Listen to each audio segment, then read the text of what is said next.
All right, midlife women, I have a question for you. Can you hit bottom? Find yourself at a dead end and then find the courage to dream and reimagine your next chapter in life. Despite the setbacks, not despite them, but because of them. Well, we will hear Deborah Weed's story today on The Bravehearted Woman. Hey, everybody, this is Dawn Damon, and this is my show, The Bravehearted Woman. Thanks for stopping by. Hey, each week I bring important topics for women just like you to help you live with courage and confidence and bold vision for your future.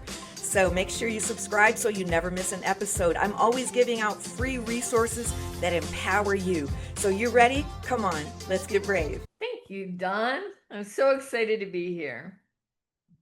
Thank you, Deborah. Hey, Brave Hearts. I have a beautiful guest for you, as you can see, and I want to let you know my guest today is a creative whirlwind. Yes, she is. She's the founder of the Self-Worth Initiative, an organization dedicated to promoting self-esteem and positive mental health, all things that we're about here on The Bravehearted Woman. And she's also an award winning author. She's an artist and the founder of Quills Up, a movement guiding women to reclaim their power. She's a storytelling genius. Once again, welcome, Deborah. We're so glad you're with us today. Thank you so much, Dawn. I'm so excited to be here. Well, you and I were talking before we started recording. We have a story to tell, and you have a story to tell that both of us are excited to dive into. You went, Deborah, from being a branding executive to suddenly being 3 years bedridden with a misdiagnosis. I'm so eager to hear your story. Tell us a little bit about it. Absolutely. When I was a kid, Dawn, and probably like so many of us, I was all heart, empath, really, really sensitive. But sensitivity, when I was growing up in my day, was a negative thing, a weakness. So I decided very young to try to be anything other than what I was, which meant corporate, here I come. So I ended up as the director of development for Citibank, 19 branches. And I also worked on a $26 million pavilion with Disney and Universal Consultants for Kia Motors and Tejon Korea for Kia Motors. And what a pavilion is it's a small world after all. Anything that's inside a ride, what they call a ride show.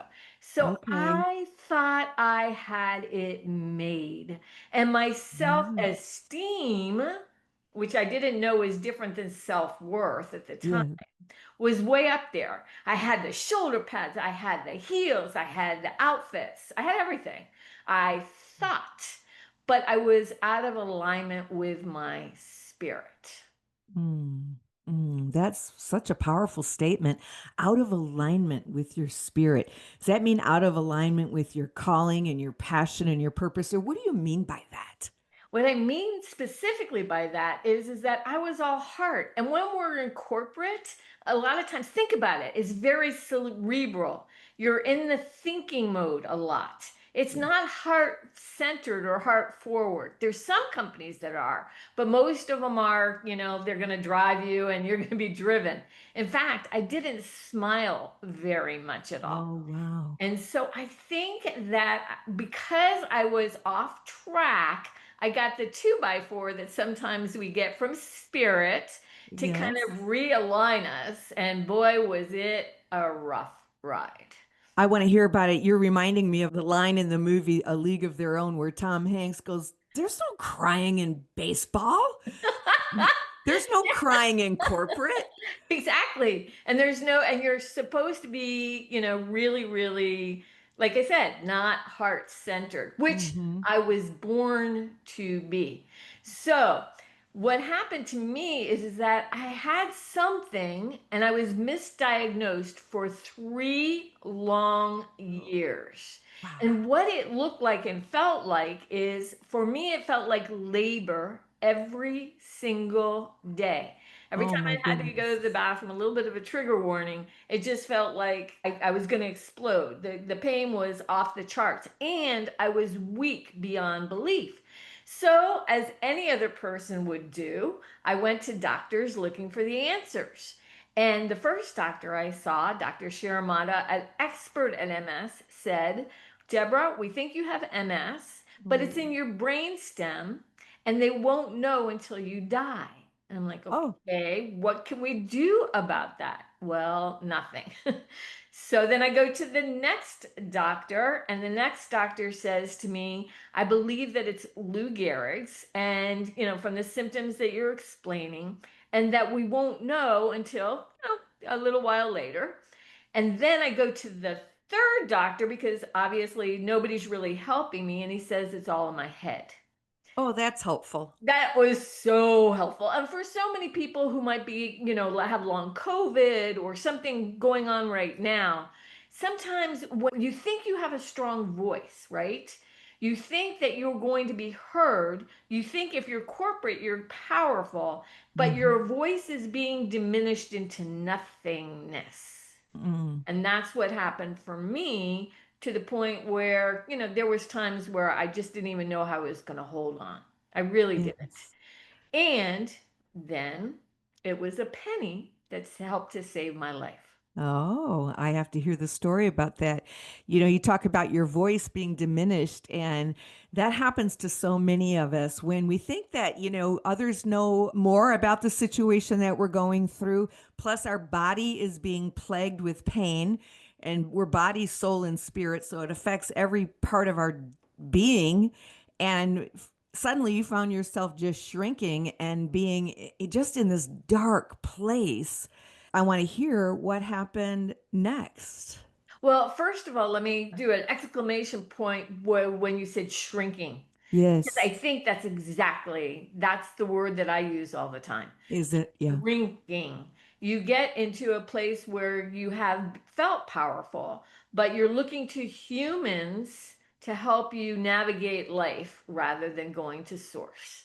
I Yes. learned the hard way again. I was looking to humans to tell me who I was in that scenario. And Mm. then while I was in bed with nothing better to do, and I had created a lot of musicals and theatrical things ever since I was 16. So this was natural for me. But I Okay. heard about a penny, a 1943 pure copper penny that could be worth at the time $250,000 and now worth a million. Oh my goodness. And it got me thinking, wait a minute. If a penny, something that people wouldn't even bend over to pick up unless they're like into lucky pennies, could be worth that much. Because remember, I felt worthless. I felt like I was nothing. And then I hear about something that is kind of worthless, and Yeah. it set my imagination on fire. And I was like, you know what? I think I'd like to create a storybook for kids and create a musical. And if I ever get out of this situation and find out what's going on for me, I'm going to start this self worth initiative, change my life radically, get back into alignment, and be motivated to be heart centered, heart first, and go on to create, musical stories to really embed the whole idea of self worth. And I want to stop here for a second because most people think self esteem and self worth are the same things. Right. They Talk to us about are that. not. Yeah. Self esteem is whenever I do something, if I do something amazing, I was the director of development for Citibank. Ding, ding, ding, Mm. great self esteem. Working with Disney and Universal consultants, great self esteem. But when you're in bed for 3 years and you can't do anything, Hmm. Hmm. where do you get your worth? So Yes. self-worth is our inherent worth, what we were born with. It's essentially what God has given us. Yes. And we are the ones that absolutely positively need to claim it. And I didn't know that at the time. That's But so insightful, Deborah, because it's true. I mean, and neither one is wrong, but self-worth at the end of the day will carry you through the storms, through the ups and the downs, because that's our human beingness, not our human doingness. human doing is it's okay to have good self-esteem, but if your value is just solely on what you do, and now you couldn't do what you did, Right? and so then it was like your self-esteem just plummeted. But you found out that you were still worthy and still had purpose and calling. Yeah. And I want to hear how you got well, but then this was an opportunity for you really to come forth in your true purpose. This creativity was part of your recovery, yes? Oh, creativity is everything because think about it. Most of us, a lot of us, have these boulders inside of us, old pain, regrets, things that are going on. But where does creativity come from? Creativity is inspiration, it drops down. Yeah. Like if I say to you, come up with a story right now, you might be like, I don't know. But you go in the shower and then all of a Yes. sudden something drops in. Where did it come from? Mm-hmm. It's meant to Meant. wash away that rock and be expressed, so Mm-hmm. that's what I learned. So anyways, I ended up with a brilliant doctor who did a blood test. Now get this, a simple blood test. When he did it, he found out that my iron was between a 3 to a 6. You're usually supposed to be at a 15. He said, I don't Oh. know how you're alive. You should have been dead. Another trigger warning, I had been hemorrhaging, but the gynecologist I had gone to had said, well, that's just perimenopause, nothing to worry about. Mm-hmm. So what they find out after this is that I had a fibroid tumor the size of a grapefruit behind my uterus. So you can imagine what that would feel like when you had to go to the bathroom. It was excruciating. And once they found that, I had a hysterectomy and was restored to health and back to the vision that I believe that was always meant for me. And throughout my life, I've had two other very questionable health challenges that are all in a very different realm. But I truly believe now, in retrospect, even though, boy, it was a white knuckle ride every which way, that everything was meant to come to where I am today and why I'm doing what I'm doing now. Yeah, it's so beautiful that we can find that we've are landed right smack dab in the middle of our purpose, God's will for our life, our God dream through adversity, like you said in your bio, not despite the setbacks, but because of them, you found your purpose. And you lived a chapter of your life or a couple of chapters using gifts. You certainly are brilliant enough to be the CEO or all the things that you did. But like you said, you were not in alignment. So I'm going to shift gears just for a moment because Absolutely. there's some things I want to talk about. You are the author of a book called If Only. You also are the head of a movement and you talk about the porcupine's quills. I want to hear about that and the musical Paisley. So, all of these things, how can you share with us those and what they mean? Yes, If Only is actually a fable for adults. I'm going to be honest, I have struggled with faith. I've struggled with faith because many times it was like, if only I was healthy. I mean, like that little kid in Mm, me is like, God, I just wanted to do good. How could you put me on the sidelines so many times? What's going on? yeah. I don't get it. So, Mm, to handle that angst in myself, I came up with a story of a snowflake who needs to take her leap of faith. But when she takes her leap of faith, she goes along with faith. So that faith is answering a lot of her questions as she falls. And the first line, one of the first lines is only when you're falling that you can be lifted.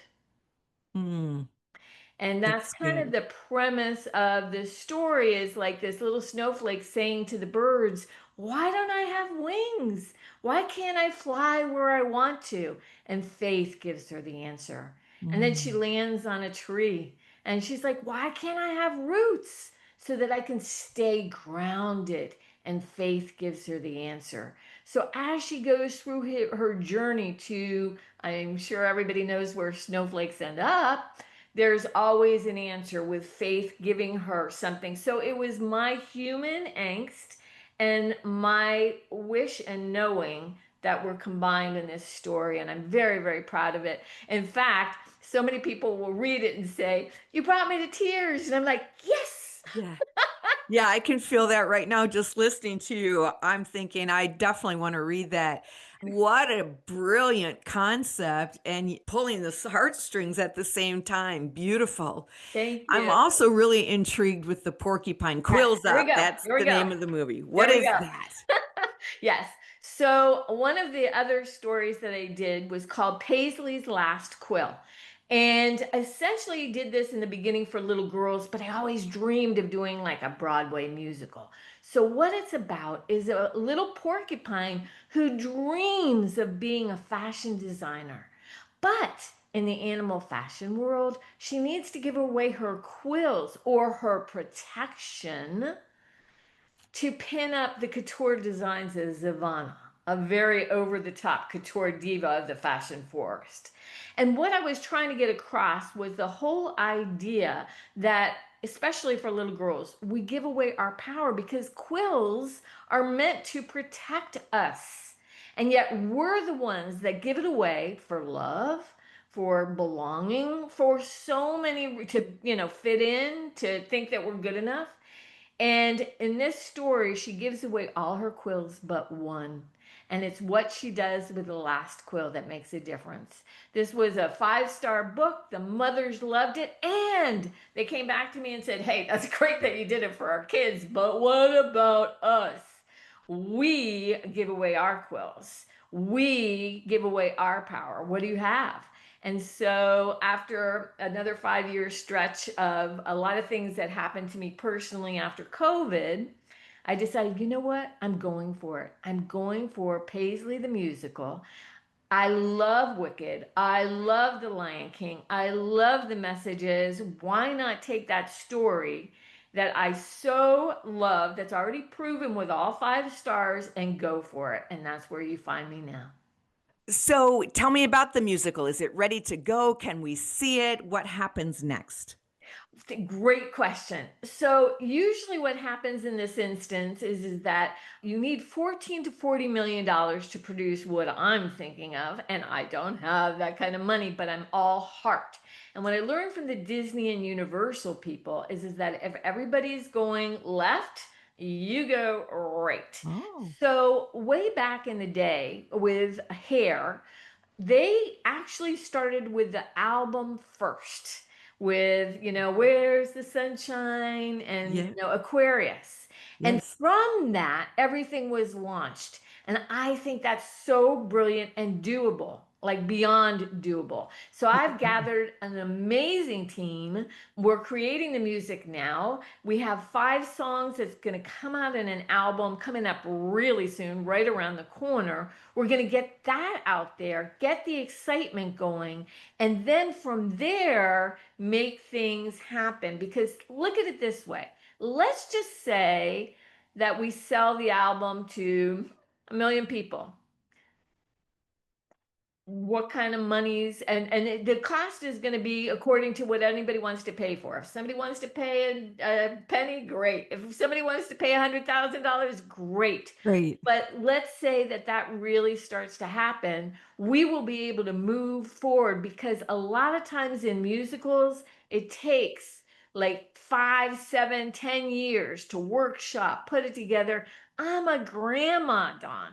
I don't have time for that. I'm ready to jump in and make a difference now. So that's the way that we're moving forward. And the team, I like I said, is amazing. that's incredible. And I just wish you all the very best because that musical needs to be available. We need to see that. And so you've birthed it, you've given it your all, and now it's going to grab wings like the bird, not the snowflake. It's going to fly, it's going to soar, it's going to go. I just totally believe that.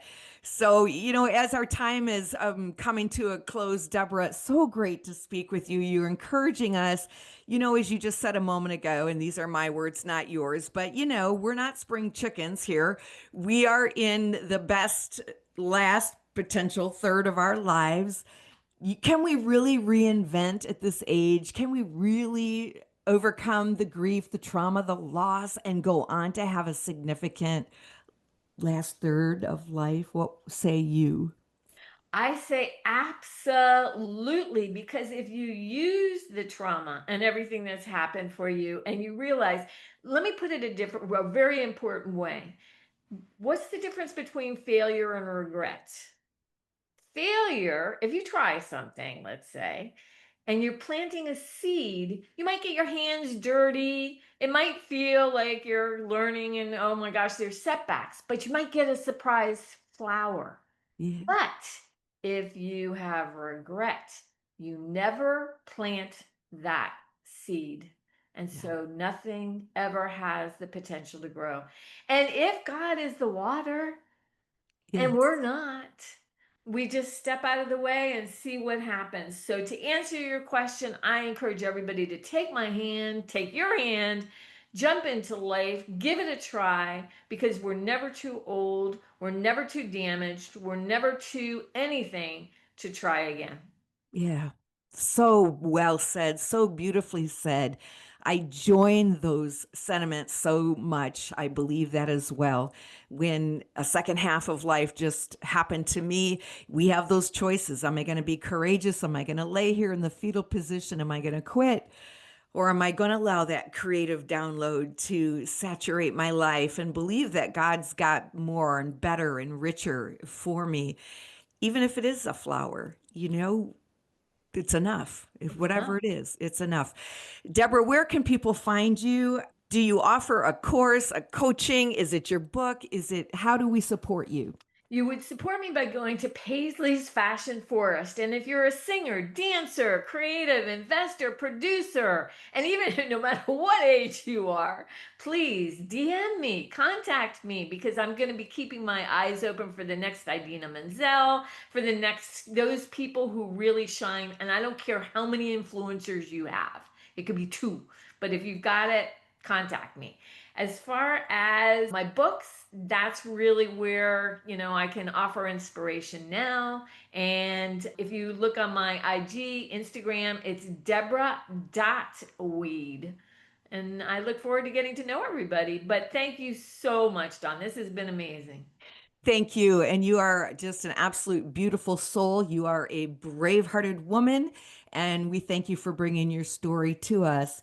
And we'll have all of your links and things available in the show notes. So, hey, brave hearts, this has been amazing, right? I know that you've enjoyed this, and maybe you're ready to reignite your confidence. Maybe you are ready to awaken your courage and step into your next and find that God given clarity without second guessing, without shrinking, without wondering if it's too late. Well, check me out too. I have a transformational course that will change your life. Visit me at thebraveheartedwoman.com/bravehearted transformation for the woman who knows she's meant for more. This is your moment to rise in confidence. Dawn Damon, your Braveheart mentor, leaving you like I always do. It's time for you. Find your brave and live your dreams.